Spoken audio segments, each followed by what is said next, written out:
चक्षुर्मिलितं येन तस्मै श्रीगुरवे नमः। श्रीचैतन्यमनोभीष्टं स्थापितं येन भूतले स्वयं रूपा पदामयं ददाति च पदान्तिकं। वन्देऽहं श्रीगुरुं श्रीयुक्तपदकमलं श्रीगुरुं वैष्णवांश्च श्रीरूपं साग्रजातं सहगणं रघुनाथं नितं तं श्रीराम साद्वैतं साद्भूतं परिजनसहितं कृष्णचैतन्यदेवं श्रीराधा कृष्णपादं सहगणं ललिता श्रीविशाखान्विताश्च। नमो विष्णुपादाय कृष्णपृष्ठाय भूतले श्रीमते भक्तिवेदान्त स्वामिने नामिने।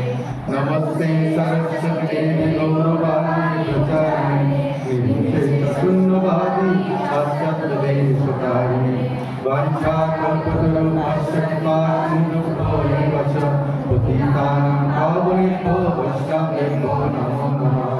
नमो महावदन्नाय कृष्णप्रेमप्रदाय कृष्णाय कृष्णचैतन्यनामने विलासविलासाय परमात्मने जगद्गुरुं जगन्नाथाय ते नमः। हे कृष्ण करुणा सिन्धु जगत्पते गोपेश कान्तो राधाकान्तो नमस्तुते। तप्तकाञ्चन गौराङ्गी राधे वृन्दावनेश्वरी विश्वभानुसुदेवी नमामि प्रिये।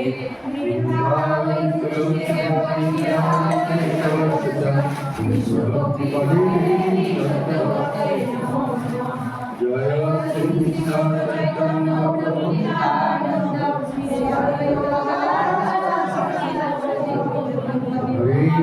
हरे कृष्ण कृष्ण कृष्ण हरे हरे हरे राम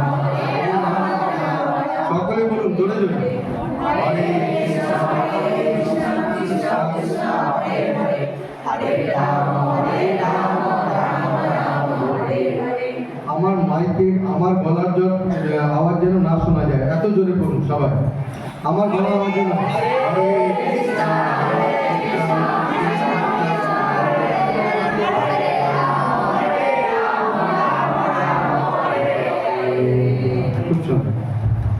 ओम नमो भगवते वासुदेवाय। ओम नमो भगवते वासुदेवाय।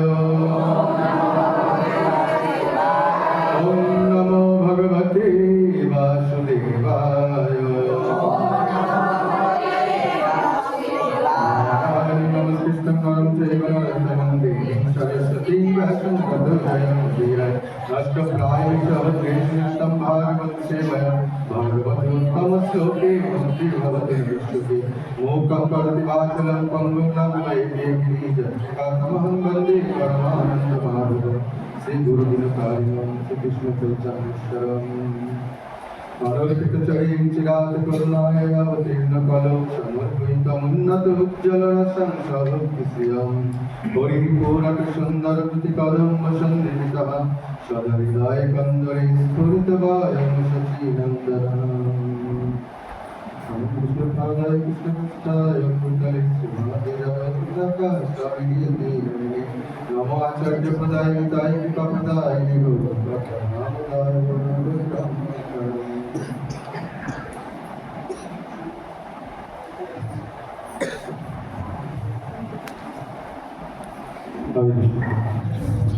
আমি কিছু বিশেষ আমাদের অনেক ভক্ত এসছে, আর ভক্ত আরো মনে হয় একটু আশার আছে। আমরা কিছু মন্দিরে আসা বা কিছু সদাচার সম্পর্কে কিছু বলবো।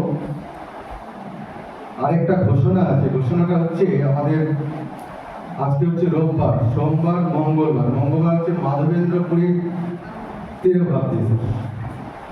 তো মাধবেন্দ্রপুরী সম্পর্কে কিছু বলবো, এবং সেই মাধবেন্দ্রপুরী তিরোভাব দিবস উপলক্ষে আমাদের শান্তিপুর, কারা কারা নাম জানেন শান্তিপুরের? শান্তিপুর উৎসবে কারা কারা গেছে? আপনি গেছেন? শান্তিপুর উৎসবে কেউ একমাত্র মাতাজি গেছে। আর কেউ যায়নি। তো শান্তিপুর উৎসবে মাধবেন্দ্রপুরী মঙ্গলবার অন্তত 30 থেকে 40,000 লোকের ওখানে সমাগম, 30 থেকে 40,000। এরা সবাই প্রসাদ পাবে। পুরো অনুষ্ঠানটাকে অর্গানাইজ করে আমাদের ইসকন থেকে, এবং খুব সুন্দর অনুষ্ঠান হয়। একটা বিশাল বড় বাগান আছে, আম বাগান, খুব বড়। মনে হয় আপনাদের এই অঞ্চলে এত বড় বাগান আছে। তো এই বাগানে ওখানে অদ্বৈত আচার্যের শ্রীপাঠ আছে। অদ্বৈত আচার্যের আপনারা সবাই জানেন অদ্বৈত আচার্যের নাম। তো তার শ্রীপাঠ আছে সেখানে। মাধবেন্দ্রপুরী ছিলেন, তো মাধবেন্দ্রপুরীর শিষ্য হচ্ছেন অদ্বৈত আচার্য। মাধবেন্দ্রপুরীর দুজন শিষ্য, একজন অদ্বৈত আচার্য, আরেকজনের নাম আপনারা কি জানেন?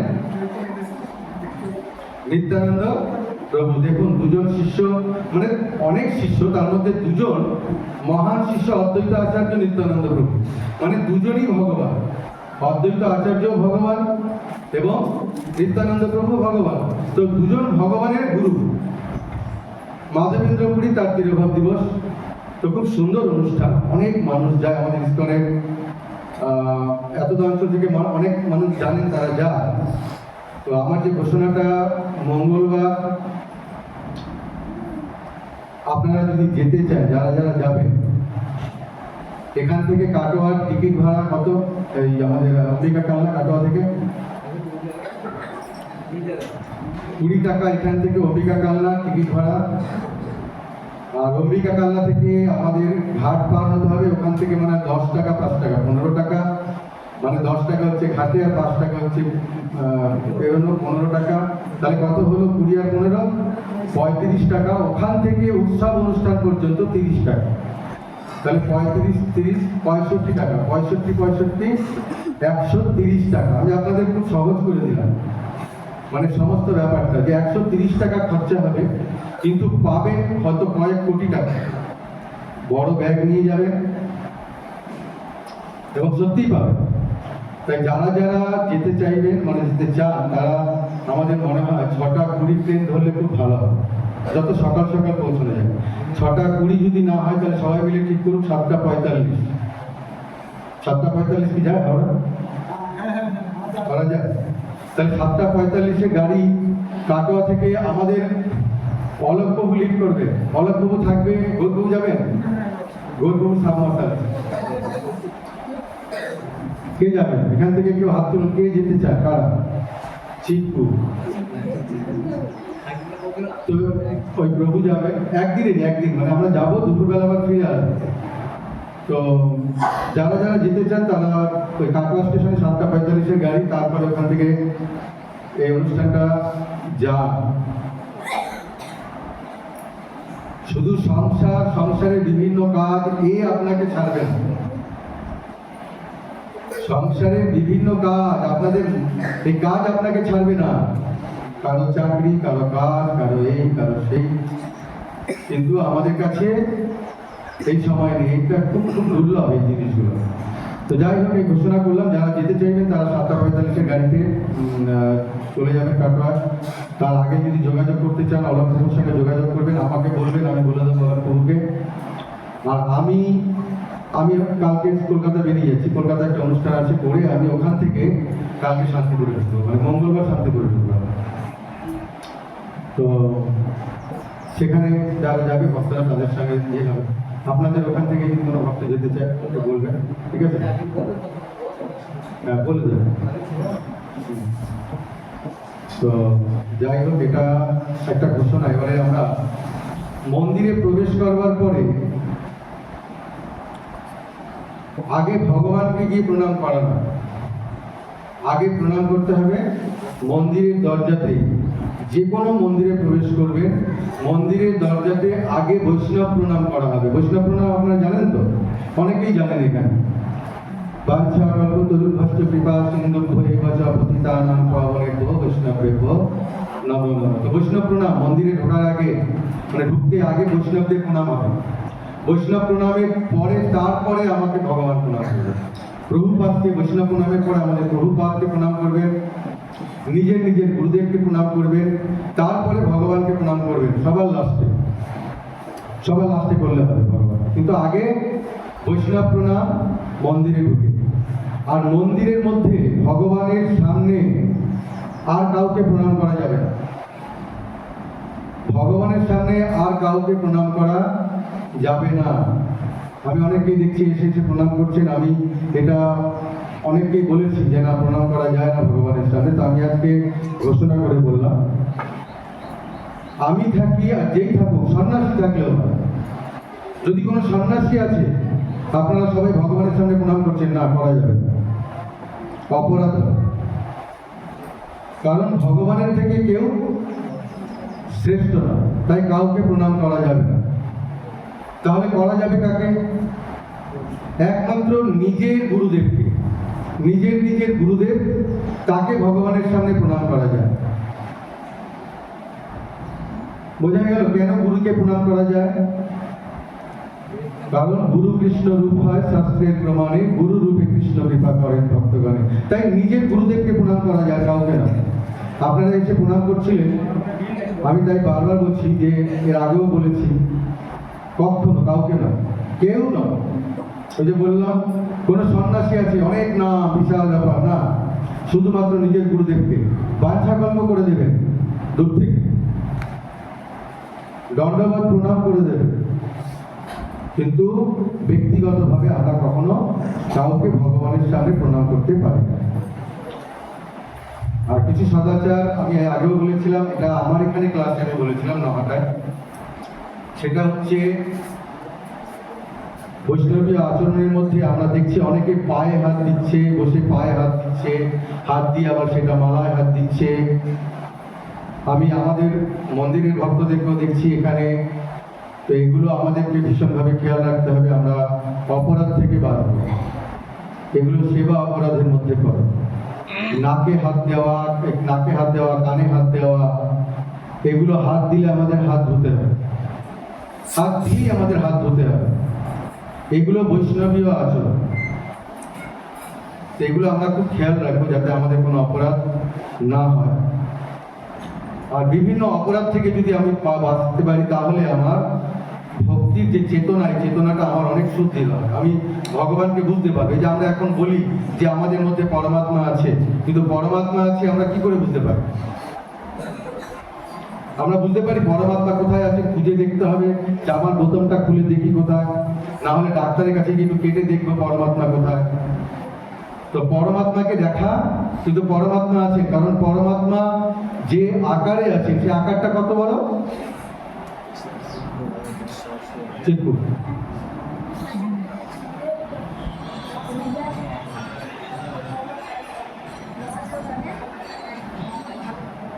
চিকু দাঁড়াও, তুমি দাঁড়াও, দাঁড়াও দাঁড়াও দাঁড়াও দাঁড়াও।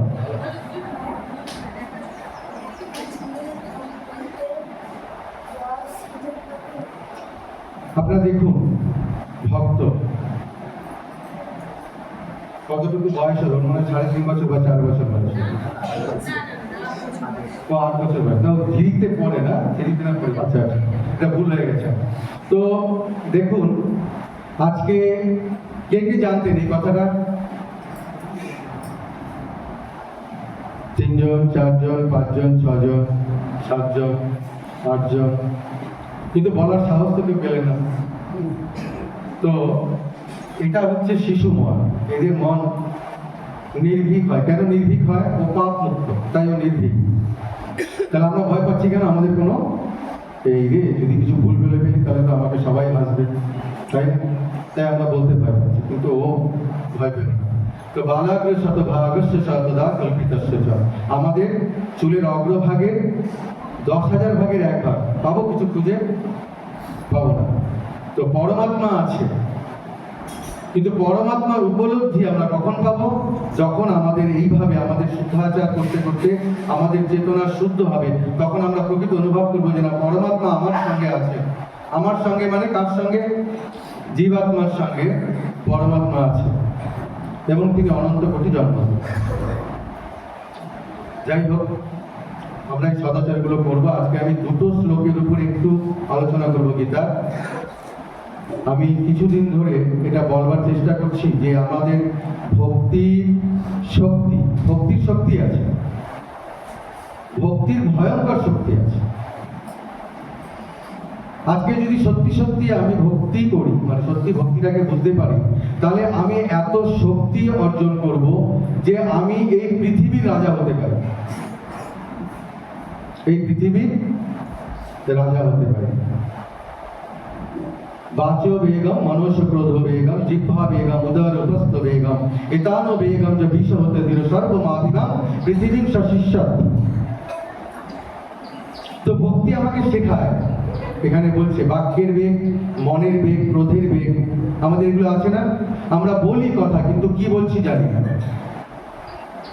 আমরা অনর্গল কথা বলে যাই কিন্তু কথাগুলো ব্যাঙের কথা হয়ে যায়। ব্যাঙের কথা না?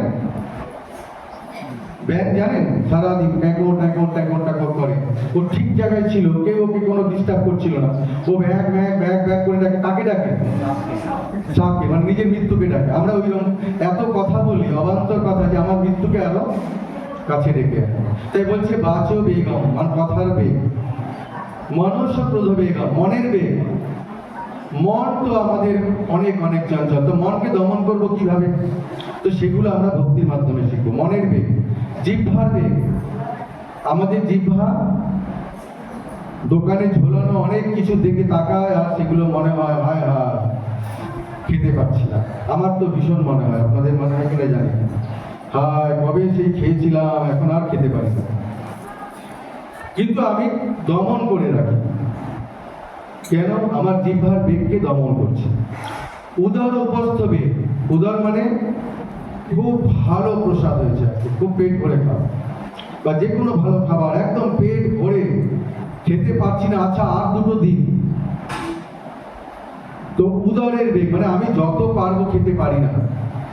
এবং উপস্থ, উপস্থের বেগ আমাদের কামকে নিয়ন্ত্রণ করা। তো যদি এই যে 6টা বেগকে যদি আমরা নিয়ন্ত্রণ করতে পারি, তাহলে আমি সারা পৃথিবীকে শাসন করতে পারি, পৃথিবী শাসিষ্য। তাহলে আমাদের ভক্তির মধ্যে এত শক্তি আছে। কিন্তু ভক্তি মূল যেখান থেকে আমরা ভক্তিকে সুদৃঢ় করতে পারি সেটা হচ্ছে আনুগত্য।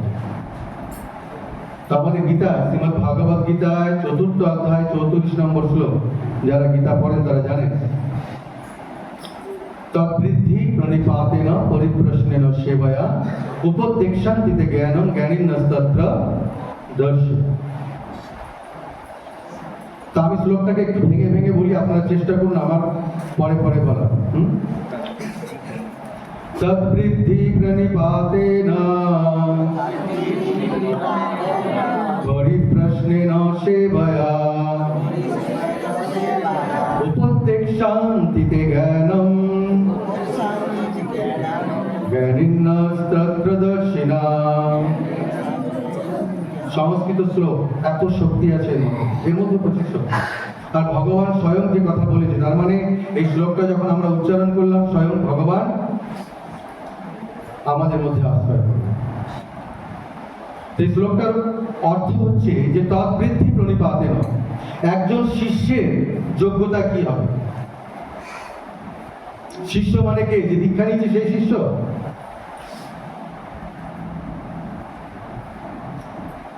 বলুন।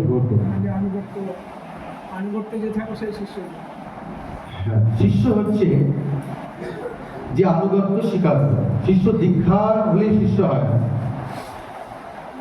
শিক্ষার দ্বারা আমরা শিষ্য হয়, অর্থাৎ শিক্ষা গুরু গুরু। তো আমি এখন কিভাবে তার আনুগত্যে যাব? বলছে তদ্বৃদ্ধি প্রণিপাতেন, আমি আমার সেই তত্ত্বদ্রষ্টা পুরুষকে, তাকে প্রণাম করব। পরিপ্রশ্নেন সেবয়া, পরিপ্রশ্নেন কথার অর্থ হচ্ছে কি? বিনম্র চিত্তে প্রশ্ন জিজ্ঞাসা করব। পরিপ্রশ্ন, প্রশ্ন তো আমরা করি, আমরা প্রশ্ন অনেক সময় করি, কিন্তু প্রশ্ন করবার পদ্ধতি জানি না। তো এখানে বলে দেওয়া হচ্ছে প্রশ্ন করবার পদ্ধতি হচ্ছে বিনম্র চিত্তে প্রশ্ন জিজ্ঞাসা করা। কতটা বিনম্র হতে পারে? আর সেবয়া, সেবয়া হচ্ছে আমি যেন অকৃত্রিম সেবার দ্বারা সেই তত্ত্বদ্রষ্টা পুরুষকে সন্তুষ্ট করতে পারি। সেবা কি? না আমার শিক্ষাগুরুকে সেবা করব, অনেক টাকা এনে দিলাম, গুরুদেবী অনেক টাকা দিলাম, সেবা। যেমন আমি খুব মিষ্টি খেতে ভালোবাসি, তবু একদিন আপনার জন্য অনেক মিষ্টি এনে দিলাম। না, সেবা হচ্ছে আমার আচরণের দ্বারা, আমার দৈন্যতা, আমার বিনম্রতার দ্বারা তাকে তুষ্ট করা, তার স্তুতি করা। আমরা বলা হয় যে গুরুদেবের সামনে গুরুদেবের প্রশংসা করা উচিত, গুরুর প্রশংসা করা উচিত। কেন প্রশংসা করা উচিত? আরে এই লোকটা তো ভীষণ, কারণ প্রশংসা ভগবান পছন্দ করে। প্রশংসা, আমরা যে ভগবানের প্রণাম মন্ত্র বলি, যে স্তুতি করি, এগুলো কি? এগুলো ভগবানের স্তুতি, এগুলো ভগবানের প্রশংসা করছি আমরা। হে কৃষ্ণ করুণা সিন্ধু দীনবন্ধু জগৎপতে গোপেশ গোপিকা কান্ত রাধা কান্ত নমস্তুতে, কি বলছি? আমরা স্তুতি করছি ভগবানের। তো ভগবান প্রশংসা পছন্দ করে বলে আমরাও করি। তো গুরুদেবকে প্রশংসা করা উচিত। এবার বলছি সেটা জোরে জোরে, আমাদের গুরুদেবের প্রণাম মন্ত্র জোরে জোরে। অনেক মানুষ তারা বলে না ভক্তি লুকিয়ে করতে হয়, এটা হচ্ছে তাদের অজ্ঞতা, তাদের অজ্ঞান। ভক্তিকে লুকিয়ে করবো কেন? ভক্তি কি কোনো চুরি করছি নাকি ভক্তিকে লুকিয়ে করবো? তো বলা হচ্ছে, শাস্ত্র বলছে, আমি শাস্ত্রের নির্দেশ ছাড়া মনের কথা ভেবে বলবো না। ভক্তি সবসময় দর্শন করবেন, দেখাবেন। আমি ভক্ত, দেখা আমাদের দিয়েছে তো, আমাদের বৈষ্ণবাচার্য চৈতন্য মহাপ্রভু তিলক দিয়েছে, তিলক করবো না? দেখাবো। কারণ আপনার তিলক দেখলে আরো 10 জন আপনাকে দেখে কৃষ্ণের কথা মনে করবে। তাই বৈষ্ণবীয় আচার, বৈষ্ণবীয় এই পোশাক আমাদেরকে দেওয়া হয়েছে। বুঝতে পেরেছেন বৈষ্ণবীয় পোশাকের মূল্য কি? কারণ একজন কৃষ্ণ প্রচারকী, কৃষ্ণ ভক্ত প্রচারকী, সে ভগবানের কাছে সব থেকে প্রিয় হয়, তাই দেখানো। তাই আমাদেরকে বলা হচ্ছে যে গুরুদেবের সামনে গুরুদেবের প্রণাম মন্ত্র জোরে জোরে বলতে। এবার অনেকে বলে কেন জোরে জোরে বলবে? গুরুদেব তো অন্তর্যামী, গুরুদেব তো জানতেই পারেন। বলছে না, এটাই রীতি, গুরুদেবের সামনে প্রণাম মন্ত্র জোরে জোরে বলতে। তো এইভাবে আমরা একজন প্রকৃত শিষ্যের ভূমিকা আছে। এবং এখান থেকে আমরা কি পাচ্ছি? আনুগত্য। আনুগত্য হচ্ছে একটা খুব বড় ভূমিকা, যেটা হচ্ছে আমাদের ভক্তিকে আরো শক্ত করবে, আরো সুদৃঢ় করবে, আমাদেরকে বাঁধবে। আনুগত্য ছাড়া ভক্তি হবে না। যদি আমার কোনো সময় মনে হয় যে না, এই কথাটা তো গুরুদেব তো অনেক কথাই বলেছেন, এই কথাটা আমার না শুনলেও চলবে, তাহলে আপনার আনুগত্য নষ্ট। আপনি গুরু প্রথমে হচ্ছে গুরু গ্রহণ করুন খুব চিনে, শিক্ষাগুরু হোক, দীক্ষাগুরু হোক, খুব বুঝে গ্রহণ করুন। আবেগের বশে গুরু নয়। আমি যাকে শিক্ষাগুরু মানছি, তিনি কি যোগ্য আমার শিক্ষাগুরু হবার? আগে ভালো করে পরখ করুন। অবশ্য তার কথা শুনুন, তার সঙ্গে মিশুন, তার আচরণ দেখুন। গুরু হবার যোগ্যতা আমাদের শাস্ত্রে বলছে। কে গুরু হবে? বলুন মাতাজি।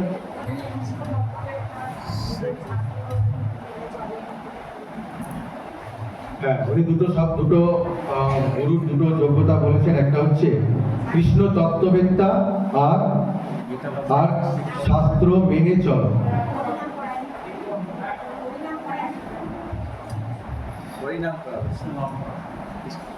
হ্যাঁ, হরিনামটাই হচ্ছে আমাদের শাস্ত্রের একটা অঙ্গ। তো খুব পরিষ্কার ভাবে প্রথমত গুরুকে দেখতে হবে। গুরুকে হবে, গুরু আমার সৎ পরম্পরায় আছেন কিনা। সৎগুরু পরম্পরা কেন? আপনারা মেয়ের বিয়ে দিতে গেলে, ছেলের বিয়ে দিতে গেলে, এখন হয়তো যদিও এগুলো অনেকটা নষ্ট হয়ে গেছে, আপনারা দেখেন না যে ছেলের বাড়ির বংশ, মেয়ের বাড়ির বংশ দেখেন কিনা? হ্যাঁ, তো আমাকেও দেখতে হবে যে আমি যে গুরু গ্রহণ করছি সে কোন বংশে আছে। আর আমাদেরকে জানিয়ে দেওয়া হয়েছে যে 4টেই এই জগতে বংশ আছে, যেই বংশ আপনাকে কৃষ্ণ পর্যন্ত পৌঁছাবে। 4টে বংশ আছে যে কৃষ্ণ পর্যন্ত পৌঁছাবে, আর কেউ আপনাকে কৃষ্ণ পর্যন্ত পৌঁছাতে পারবে না। কে বলেছেন এটা? কে শিক্ষা দিয়েছেন এই শিক্ষাটা? চারটে বংশের কথা কে বলেছেন? চৈতন্য মহাপ্রভু। তিনি চারটে পরম্পরার কথা আমাদের বলে দিয়েছেন: ব্রহ্ম সম্প্রদায়, শ্রী সম্প্রদায়, রুদ্র সম্প্রদায় আর চতুষ্কুমার সম্প্রদায়। তো চারটে সম্প্রদায়, এই চারটে সম্প্রদায়ে চারজন আচার্য আছে। জানেন আপনারা চারজন আচার্য কে বলবেন? আপনি বলবেন। চারজন আচার্যের নাম কেউ জানেন? আমি তো, কে সাহস করবে? তুমি বলবে? সাহস করুন, যে কটা হয় ভুল হলে হবে। রুদ্রস্বামী একজন, বলুন বলুন বলুন। Nimbarkacharya, very good.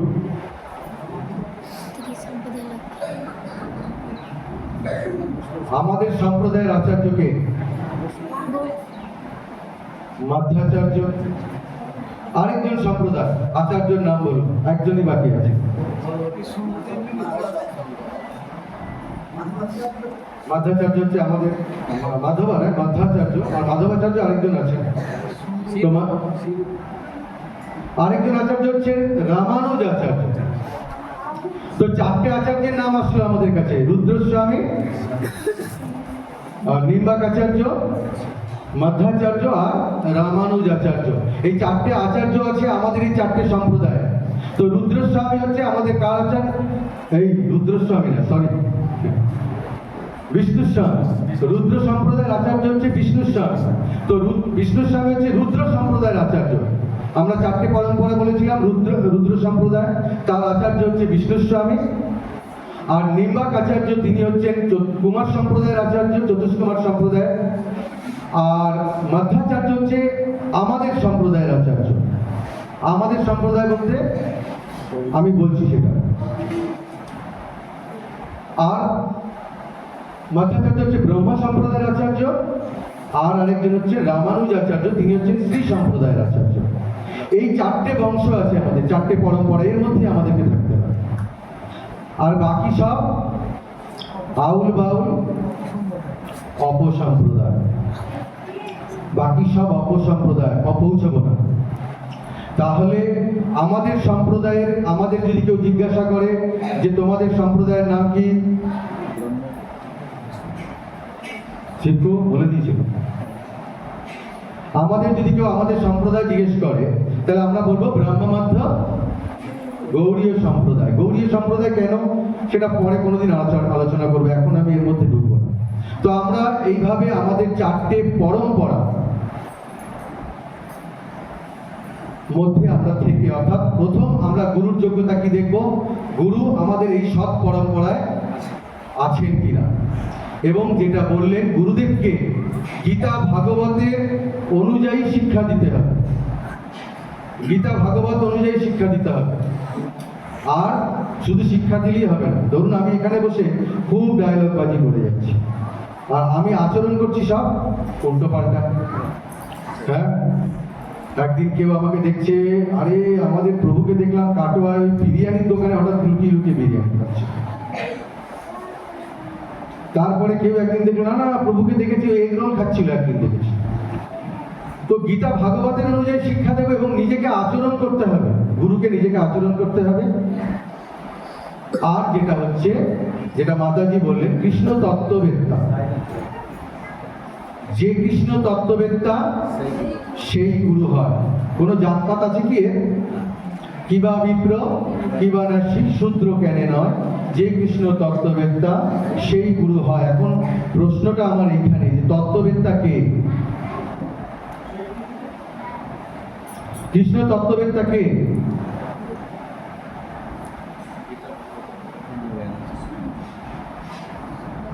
বলুন, জোরে বলুন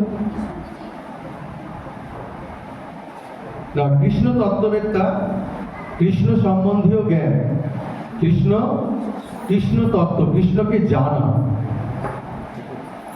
কৃষ্ণকে জানা হচ্ছে কৃষ্ণ তত্ত্ববেত্তা। তবে কৃষ্ণ তত্ত্ববেত্তা সেই নয় যে গুরু হয়ে শুধু রাসলীলা বর্ণনা করে। আমরা দেখছি শুধু রাসলীলা বলে যাচ্ছে। আছে না? বিভিন্ন রাসলীলা, কয়েকটা লীলা ভগবানের জেনে কি কৃষ্ণ তত্ত্ববেত্তা হওয়া যায়? না। কৃষ্ণ তত্ত্ববেত্তা কে হবে? জন্ম কর্ম চ মে দিব্যমে এবং জবেত্তি তত্ত্বত তত্ত্বাদেহং পুনর্জন্ম নৈতি মামেতি সহজ। আমি যে এই জগতে আবির্ভাব হই, আমি যে অবতার নেই, সেটা তত্ত্বগত যদি কেউ জানতে পারে তাহলে সে আমাকে পাবে। তাহলে তত্ত্ববেত্তা কে হবে? অনেক পড়াশোনা করলে তত্ত্ববেত্তা হয়ে যাব? অনেক গ্রন্থ পড়লাম, অনেক শাস্ত্র পড়লাম, আমি তত্ত্ববেত্তা হব না। ভগবান বলছে যে তত্ত্ববেত্তা কে হবে? যিনি ভক্ত হবে। ভক্তা মাম অভিযান, একদম লাস্টে, একদম 18 অধ্যায় 55 নম্বর শ্লোকে চলে যাবে। একদম 18 অধ্যায় 55 নম্বর শ্লোকে গিয়ে দেখবেন, সেখানে বলছে ভগবান যে কে আমাকে জানবে? সবাই তা জানতে পারবে না। কে জানবে? ভক্তা মাম অভিজানতি, আমার ভক্তরাই আমাকে জানতে পারবে। কিরম ভাবে? সবাই তো নিজেকে ভক্তই বলবে, আমিও ভক্ত না। যাওয়া যস্মি তত্ত্বত, তত্ত্বগত ভাবে একদম আমি যেরকম সেরকম জানা, মন গড়া নয়। আমি কাউকে জিজ্ঞেস করলাম, আপনি কৃষ্ণকে জানেন? কৃষ্ণকে? বলছে হ্যাঁ জানি তো। কৃষ্ণ বাবা, ও অনেক বড় একজন ম্যাজিশিয়ান ছিল। হ্যাঁ, আর কৃষ্ণ তো বাবা, ও তো একজন বিশাল বড় প্রেমী। কৃষ্ণ অনেক বড় রাজনৈতিক, এরকম সব কৃষ্ণ তার সম্বন্ধে জ্ঞান না। একমাত্র ভক্তই কৃষ্ণকে জানে। তো এইভাবে আমরা কৃষ্ণ তত্ত্ববেত্তা, তাহলে সেই গুরু হবে। তাহলে আমরা যখন কোনো শিক্ষাগুরুই হোক আর দীক্ষাগুরুই হোক, আমরা যখন তার আনুগত্যে যাব, তাহলে আমি এই কটা জিনিস আমি খুব ভালো করে বুঝে নেব। আমরা ভীষণভাবে দেখি। আমি কালকে কবে শুনছিলাম, কেউ একজন আমাকে ওই ইউটিউবে কিছু একটা শুনেছি, সেইটা বলে যাচ্ছে। ইউটিউবে যা শুনছি সেটাই হাজার হাজার ভক্তি কথা, হাজার ভক্তি। আমরা বিভ্রান্ত হয়ে যাচ্ছি, আমরা বুঝতে পারছি না। আমি আনুগত্যের মধ্যে এটা বলছি। আমি প্রায় ক্লাসে এটা বলবার চেষ্টা করি, আপনারা স্মার্টফোন ব্যবহার করছেন, স্মার্টফোনটা ব্যবহার করার আগে জানতে হবে আনুগত্য কিভাবে নষ্ট হয়। ধরুন আমার আনুগত্যে কিছু ভক্ত আছে, তারা আমার কাছ থেকে বিভিন্ন তত্ত্ব জিজ্ঞাসা করে তারা ভক্তি করে, কিন্তু ইউটিউব খুলছে, স্মার্টফোন, তো কোনো একজন সেবকী নন্দন বা উর্মিলা নন্দন, এরকম অনেক আছে, আমরা ইউটিউবে দেখতে পাই অনেক নাম। তো তারা বিভিন্ন প্রচার করে, বিভিন্ন কথা বলে। তো আমি কিন্তু কোনোদিন এটা বলি না যে এটা তারা মিথ্যা বলছে। তারা মিথ্যা বলছে নাকি? তারা শাস্ত্র ঘুরে তারা কি করে, ইউটিউবে সাবস্ক্রাইব বাড়াবে, নতুন একটা তত্ত্ব কিছু দিতে হবে। তত্ত্ব কি দিতে হবে? পদ্মপুরাণ পড়া শুরু করেছে। আর এখন তো মোবাইলে সব পাওয়া যায়। পদ্মপুরাণে, আরে এটা তো একটা নতুন তত্ত্ব পেয়েছি বলে না।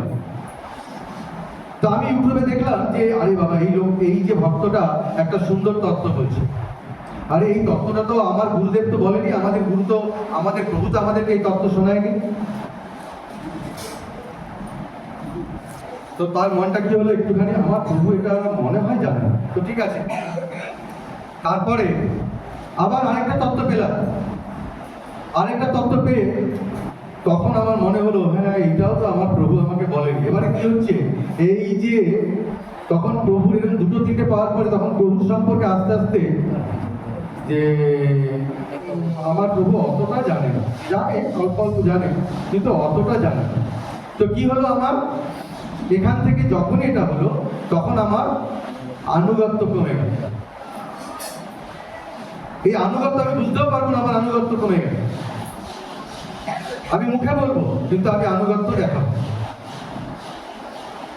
আনুগত্যে নানা রকম অভাব দেখা দেবে। তাহলে এর থেকে বাঁচার উপায় কি? স্মার্টফোনটা বাদ দিয়ে দেবো, ছুঁড়ে ফেলে দেবে জল, বলবে এই প্রভুর কাছেই আর কোনোদিন হবে, উচিত। কিন্তু যদি আমরা কোনো তত্ত্ব নতুন পেতেই পারি, তো নতুন তত্ত্ব আমরা কি করব, ওটা আমার শিক্ষাগুরুর কাছে বলবো যে প্রভু, আমি এরকম একটা ইউটিউবে শুনলাম, এরকম একজন ভক্ত বললো, এটা কি ঠিক না ভুল? এটা কি করা যেতে পারে বা এটা গিয়ে, তো আমি বলে দেবো যে না, শাস্ত্র অনুযায়ী না, ভোগ লাগে কথা তো। তো কি পেলাম, কি বলতে যাচ্ছিলাম আমি? তো এইভাবে যখনই যেটা পাবো নতুন, সেটা আমি জানাবো, জানালে পরে তাহলে ওটা আমার আনুগত্য, ওটাকে আনুগত্য। তো এইভাবে আনুগত্য আমরা অবশ্যই, এইভাবে আমরা আনুগত্যকে রক্ষা করি। অনেক কিছু আমাদের মনে হচ্ছে এটা ঠিক বা ভুল, আমরা জিজ্ঞাসা করি যারই অধীনে আছি না কেন, যাকেই আমরা আনুগত্য মেনেছি কিনা কেন, তাকে জিজ্ঞাসা করি যে প্রভু এটা করা যাবে, এটা করা যাবে কিনা। তাহলে দেখবেন আপনার ভক্তি শক্তি হবে। আর এটা কে দেবে? গুরুদেব দেবে। শিক্ষাগুরু, ধরুন আমি, আমার যোগ্যতা নেই, আমি আমার কথা বলছি, আমি ভগবান নই, কিন্তু ভগবান কি করে, কোনো একটা কিছু, তার শক্তি বা যাই কিছু না কেন, কাউকে মাধ্যম করে পাঠান তার ভক্তের কাছে। যেমন এই মুহূর্তে আমি কথা বলছি, আমার কথা আপনার পর্যন্ত পৌঁছে দিচ্ছে কে? এই যে মাইকটা, তাই না? তো এই মাইকটা মাধ্যম, তো আমরা মাধ্যম। তো আপনার কাছে শক্তি আসবে ভগবানের থেকে, কারণ মূল শক্তি কার কাছে আছে? ভগবানের কাছে আছে। ভগবান তখন আপনার মধ্যে শক্তি পাবে, কারণ ভগবান জানেন যে এই শিষ্য বা এই ভক্তটি এ তার গুরুদেবের আনুগত্যে ভক্তি করে, আপনার মধ্যে সে ভক্তির শক্তি পাঠাবে। তখন আপনার মনে হবে না যে এটা করা যাবে না, ওটা করা যাবে না, সেটা করা যাবে। বোঝা গেল? ভক্ত সঙ্গ, এই ভক্ত সঙ্গ এটা দুর্লভ। অনেকে মনে করে বিয়ে বাড়ির অনুষ্ঠানে যদি কেউ গিয়ে পৌঁছায় ওটা মনে হয় সঙ্গ। আমি সবার জন্য নয়, এখানে ভক্তরা প্রায় সবাই জানে যে না, বিয়ে বাড়ির একটা অনুষ্ঠানের সঙ্গ করার থেকে একটা ভক্ত সঙ্গ করা অনেক অনেক অনেক বেশি মঙ্গলময়। তাই কিনা আপনারা, এটা যারা ভক্ত এখানে তারা তাই তো বলবেন, আমি কি ভুল বললাম? আমরা মনে করছি একটা টুক টাই কোট প্যান্ট পরে খুব সুন্দর করে সেজে যদি আমার কোনো আত্মীয় স্বজনের বাড়ির অনুষ্ঠানে যদি গিয়ে কেউ হাজির হয়, তাহলে সেটা অনেক ভালো হবে। কিন্তু কেউ যদি বৈষ্ণবী অনুষ্ঠানে কোনো বৈষ্ণব সঙ্গ করবার জন্য যায় না, ওটা ভালো নয়, ওখানে যাওয়া যাবে না। আমাদের চেতনাটা এই জায়গায় পৌঁছে গেছে। আমি জানি সেই সমস্ত ব্যক্তিদের, এবং তারা কিন্তু ভক্তির অনেক ভাবও দেখায়। কথাগুলো আমার শুনতে খারাপ লাগছে, কিন্তু কথাগুলো সত্যি। সামনে ভক্তির অনেক কথা বলবে, কিন্তু তারা কোনো ভক্ত সঙ্গ করতে কুণ্ঠাবোধ করে। কিন্তু এটুকু বোঝে না যে ভক্ত সঙ্গ এটা আমার মনুষ্য শরীরের সব থেকে মঙ্গলময়। ভক্ত সঙ্গ পাওয়ার জন্য আমি আমার শতকোটি জীবনকে ত্যাগ করতে পারি, শুধু ভক্ত সঙ্গ পাওয়ার জন্য। আরে অনেক অনেক কোটি জন্ম তো আমরা নিয়েছি, অনেক কোটি জন্মে আমরা অনেক অনেক কিছু করেছি, কিন্তু অনেক জন্ম, অনেক ব্রহ্মাণ্ড ভ্রমণ করবার পরে আমার সৌভাগ্য বা যে আমার ভগবানের অহেতুকী কৃপা যে আমি এই জন্মে এসে আমি কিছু ভক্ত সঙ্গ করতে পারছি। ভগবান এই সুযোগ দিয়েছেন আমাদের। ব্রহ্মাণ্ড ভ্রমিতে কোন ভাগ্যবান জীব, গুরু কৃষ্ণ প্রসাদে পায় ভক্তিলতা বীজ। তাই এটাও আমি ভক্তির অঙ্গ হিসেবে বললাম। ভক্তির তত্ত্ব একটা দুটো নয়, ভক্তির তত্ত্ব অনেক।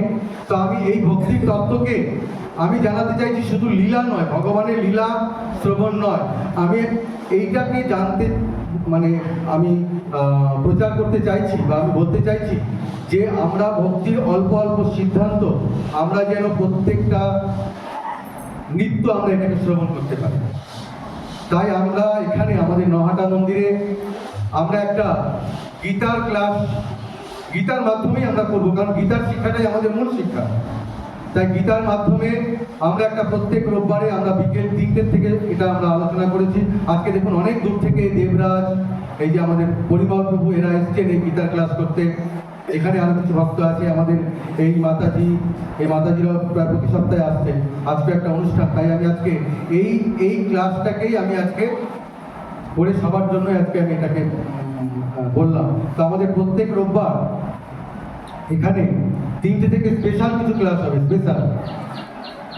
আর সেটা আমরা যদি অনেক ভক্ত মিলে একসঙ্গে থাকি তাহলে সেটা আমাদের পক্ষে অনেক বেশি গ্রহণীয় হবে, আমরা গ্রহণ করতে পারবো না। কারণ ভক্তর সঙ্গে কিছু শ্রবণ করার তার একটা আলাদা শক্তি আছে। তো সেইটা আমরা প্রতি রোববার 3টে থেকে এখানে করবো। এটা আগের সপ্তাহ আমরা এরকম একটা অনুষ্ঠান ছিল। তো যাই হোক, এই অনুষ্ঠানটা একটা বিশেষভাবে করা হয়েছে।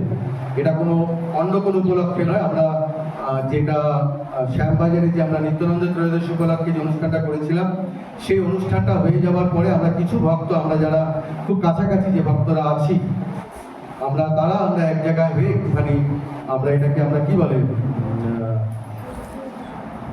ভক্ত সঙ্গ আরেকটা ইষ্টপুষ্টি এরকম একটা বলে কি, আপনাদের আমি এটা শুনেছি। যাই হোক, এটা আমি গেট টুগেদার জানি, গেট টুগেদার একসঙ্গে। তো আমরা একসঙ্গে হয়ে আমরা আমাদের অনেক ভুলভ্রান্তি, আমাদের অনেক কিছু, আর আমরা জানি কারা কারা আমাদেরকে, যারা আছেন তারা আমাদেরকে ভীষণভাবে সহযোগিতা করেছেন। হ্যাঁ, আমি আলাদা করে নাম কারো আমি বলবো না, প্রায় প্রত্যেকে আমাদেরকে ভীষণভাবে সহযোগিতা করেছেন। তো তাদের কাছে আমাদের ইসকন পরিবারের তরফ থেকে আমরা তাদের কাছে কৃতজ্ঞতা স্বীকার করছি এবং তাদেরকে ধন্যবাদ জানাচ্ছি যে আমরা যেন পরবর্তী আমাদের এই নহাটা মন্দিরের উদ্যোগে যত অনুষ্ঠানগুলো আছে, আমরা যেন ভীষণভাবে সেই অনুষ্ঠানগুলোতে আমরা আমাদের সাহায্যের হাত, না শুধু টাকা পয়সা নয়, আমরা বিভিন্নভাবে সহযোগিতা করতে পারি অনুষ্ঠানগুলোতে। আর যত বেশি করতে পারবো তত ভাববেন না আমি দিলাম, আমার দেওয়ার ক্ষমতা কিচ্ছু নেই। অনেকে ভাবতে পারে যে আমি করেছি, আমি দিয়েছি, না, আমার দেওয়ার ক্ষমতা কিচ্ছু নেই। কিন্তু ভগবান কৃপা করে আমার কাছ থেকে কিছু সেবা নিচ্ছে, এটা ভগবানের কৃপা যে তিনি আমার জন্য কিছু সেবা গ্রহণ করছেন তিনি। তাই আমরা পরবর্তী বিভিন্ন অনুষ্ঠান আমাদের আছে, আমাদের খুব সামনে, একদম খুব কাছাকাছি আমাদের কত তারিখ আমি ভুলে গেলাম, 14ই চৈত্র, ইংরাজি হচ্ছে 28শে মার্চ। তো এই আমাদের এই নহাটা মন্দিরের এটা সব থেকে বড় অনুষ্ঠানই আমরা বলতে পারি, যেটা হচ্ছে আমাদের ভগবান ত্রিবিক্রমের এই দিনকে প্রতিষ্ঠা দিবস, এদিনকে প্রতিষ্ঠা করা হয়েছিল। তো সেই প্রতিষ্ঠা দিবস উদযাপন উপলক্ষে আমাদের এক বিশেষ অনুষ্ঠান হয়। প্রায় আশেপাশে প্রায় সমস্ত গ্রামই এখানে আমাদের অনুষ্ঠানে যোগদান করে এবং সবার জন্য প্রসাদের ব্যবস্থা থাকে। এবং এবারে আমরা এই অনুষ্ঠানটাকে আরেকটু সমৃদ্ধ করবার জন্য, কারণ এতদিন এই অনুষ্ঠানটার মধ্যে শুধু প্রসাদ বিতরণ চলেছে, আমরা কোনো প্রচার সেইভাবে করতে পারিনি। তো এইবারের থেকে এই বছর থেকে আমরা এখানে একটা প্রচার যাতে হয়, তো সেই জন্য আমরা কিছু অনুষ্ঠান রেখেছি। আমাদের এখানে সামনে প্যান্ডেল হবে, মঞ্চ হবে, সেখানে আমাদের কিছু পাঠ প্রবচন, আমাদের ভজন কীর্তন, যেভাবে আমরা নিত্যানন্দ ত্রয়োদশীতে শ্লোক আবৃত্তি করেছিলাম সেভাবে শ্লোক আবৃত্তি হবে। যদি কোনো একটা ভালো নাটক আমরা এখানে দাঁড় করাতে পারি, তাহলে সেই নাটক আমরা এখানে একটা করাবো। এরকমভাবে আমরা বিকালে একটা অনুষ্ঠান রাখবো, যেটা আমাদের মূল উদ্দেশ্য হচ্ছে আমাদের প্রসাদ বিতরণ নয়। একটা জিনিস খুব ভালো করে মনে করতে হবে, মূল উদ্দেশ্য আমার এইখানে আসবে, হাজার হাজার লোক পাবে, তারা প্রসাদের প্রতি অবতার করে চলে যাবে না, এটা আমার উদ্দেশ্য না। নরনারায়ণ সেবা ইসকন দেয় না, খুব ভালো করে মনে রাখবেন, নরনারায়ণ সেবা ইসকন করে না। ইসকন প্রসাদ বিতরণ করে কাদের জন্য? যারা এই প্রচার শুনতে আসবে তাদেরকে আকর্ষণ করবার জন্য প্রসাদ বিতরণ করা হয়। যারা আমাদের ভগবানের কথা শুনবে, ভগবানের প্রতি শ্রদ্ধা হয় মানুষরা, তাদের জন্য আমাদের প্রসাদ বিতরণ হয়।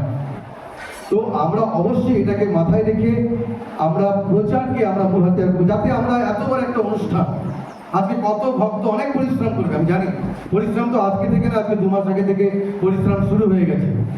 এখানে এই কাঠ জোগাড় করে করে আমাদের জয়দেব প্রভু তিনি বিভিন্ন মানুষকে দিয়ে এখানে এই কাঠগুলোকে তৈরি করছেন শুধুমাত্র এই অনুষ্ঠানটার জন্য। প্রায় সারা বছর তিনি চিন্তা করেন অনুষ্ঠানটাকে কত ভালোভাবে করা যায়, কত বেশি মানুষকে প্রসাদ পাওয়ানো যায়। তো এত মানুষ এইটার পিছনে থাকবে, এত মানুষের সহযোগিতা থাকবে, আজকে সেটা কি এমনি চলে যাবে না। আমরা যেন এর মাধ্যমে নতুন কিছু মানুষকে যেন আমরা কৃষ্ণ ভাবনার মধ্যে নিয়ে আসতে পারি, এটা আমাদের মূল উদ্দেশ্য হওয়া উচিত। প্রত্যেককে ভাবতে হবে, আজকে আমরা সবাই কাছের মানুষ আছি, কেউ আমরা দূরের নই। তাই প্রত্যেককে আমি বলছি, আমরা প্রত্যেকের একটা ব্রত নিন, যাতে আমরা এই ধরনের অনুষ্ঠানের মাধ্যমে আমরা কিছু মানুষকে প্রচার করতে পারি। আপনারা সেদিকে সবাই উপস্থিত থাকবেন। আমাদের অনেক গ্রন্থ থাকবে, ছোট ছোট গ্রন্থগুলো আপনারা হাতে নিয়ে যার মনে হবে যে পারবেন নিয়ে কিছু ভক্তরা আসবে তাদের হাতে দিন। 10 টাকা, 15 টাকা, 20 টাকার যে গ্রন্থগুলো তাদেরকে হাতে দিন। একটা সেবা সব থেকে ভগবান পছন্দ করে। তো আমরা যাতে এইভাবে প্রচার করতে পারি, আমরা এবার এখানে একটা স্টল করবো, এই স্টলটার এবার উদ্দেশ্য আছে। তো এইভাবে আমরা যে কোনো অনুষ্ঠান করা হবে এবার নহাটা মন্দির থেকে, সেই অনুষ্ঠানের মাধ্যমে আমরা অবশ্যই চেষ্টা করবো যাতে আমাদের কিছু প্রচার আমরা করতে পারি, আমরা যেন আরো নতুন কিছু মানুষকে কৃষ্ণ ভাবনার মধ্যে আনতে পারি, এটা আমাদের মূল উদ্দেশ্য। তো যাই হোক, আমি আর ইয়ে করবো না, যদি একটু আরতি কীর্তন হয় একটু আরতি কীর্তন হবে, ভোগ আমাদের লেগে গেছে। তো আমি আজকে বিশেষ করে গুরুত্ব দিয়েছি কথাকে, কারণ ভাগবত কথার জন্য ভগবানের আরতিও বন্ধ থাকে।